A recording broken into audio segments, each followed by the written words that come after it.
Imagine Port Blair not just as a dot on a map or a tourist stop en route to shimmering beaches, but as a place where history, tragedy, resilience, and secrecy converge. This island, crowned by the infamous Cellular Jail, carries within its folds stories of imperial cruelty, wartime terror, and modern-day peril. Today on Beyond Binary, we're unraveling the Port Blair Incident, a term that whispers across decades, from colonial prisons to capsizing boats, catastrophic storms, and wartime occupation. Join me as we step into the shadows and surface with 10 riveting facts that combine history with humanity. Let's start with the past, deep in the roots of colonial rule.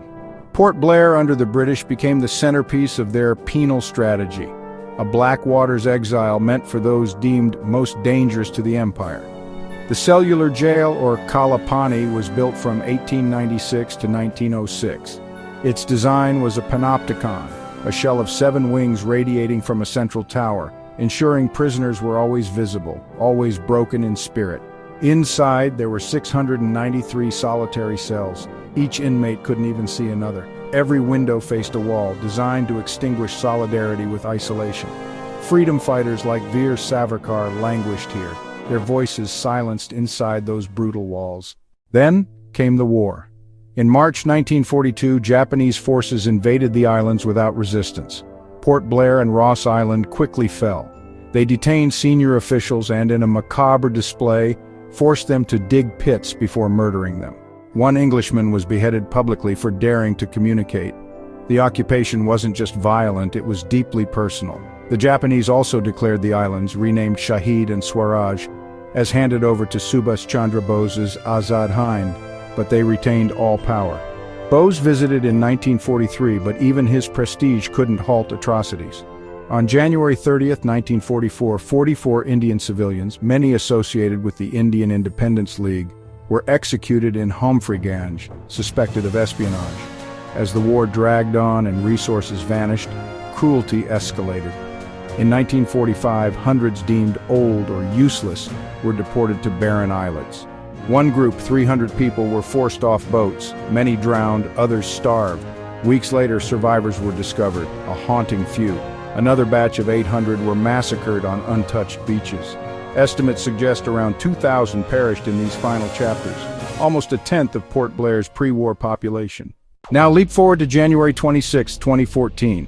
A tourist boat called Aquamarine, overcrowded with 45 passengers on board a vessel meant for 25, makes its journey from Ross Island to North Bay.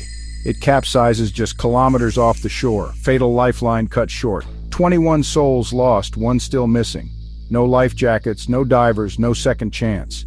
Rescue operations were launched quickly and ex gratia payments announced, but safety standards remained a glaring shadow.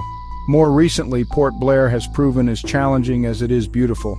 In 2025, an Air India Express flight from Chennai had to abort landing due to violent storms at Veer Savarkar International Airport. With winds howling and visibility poor, the plane returned to the mainland. Passengers were diverted to hotels, their journey delayed by nature's fierce unpredictability. The island's vulnerability to cyclones is a technical and human challenge. Take Cyclone Lehar, which battered the Andamans with torrential rain, 243 mm in 24 hours in Mayabundar, 213 mm in Port Blair, alongside flash floods and landslides. Thousands were evacuated from Little Andaman and Havelock. Flights were grounded, transport halted.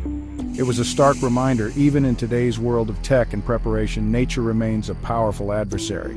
Then there's the tragic story, not political or environmental, but personal, of a tourist from Pune, Shobhana Lohapatre. She was severely injured in a two-wheeler accident on one of the islands. Local medical facilities were insufficient, so she was airlifted to Port Blair, then flown on a green corridor to Pune for urgent treatment. A seamless interplay of bureaucracy, aviation, and emergency response.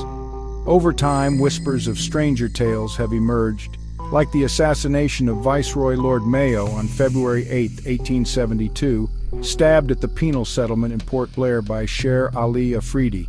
He remains the only Viceroy of India to be assassinated right at the periphery of empire's heart. And yet, through all these layers, colonial cruelty, war horror, natural disaster, modern mishap, Port Blair endures. The Cellular Jail now stands as a national monument, a haunting memorial to the sacrifices made for freedom. Ross Island's ruins whisper stories to tourists, while today's storms still test resilience. Port Blair is a place where walls, waves, and winds converge with history. So as we stand at the edge of memory and myth, what is the lesson? That beneath every idyllic postcard is a layered history where technology, tragedy, and tenacity intertwine. Port Blair reminds us that modern complexities rest on ancient roots, that every incident, historical or modern, carries echoes beyond its moment. Thank you for exploring this layered journey with Beyond Binary. If you found this story both haunting and enlightening, please like, share, and subscribe. And tell me, which forgotten incident should we uncover next? The world is full of corners waiting for their story to be told. Let's keep going together. So as we stand at the edge of memory and myth, what is the lesson? That beneath every idyllic postcard is a layered history where technology, tragedy, and tenacity intertwine. Port Blair reminds us that modern complexities rest on ancient roots, that every incident, historical or modern, carries echoes beyond its moment. Thank you for exploring this layered journey with Beyond Binary. If you found this story both haunting and enlightening, please like, share, and subscribe. And tell me, which forgotten incident should we uncover next? The world is full of corners waiting for their story to be told. Let's keep going together.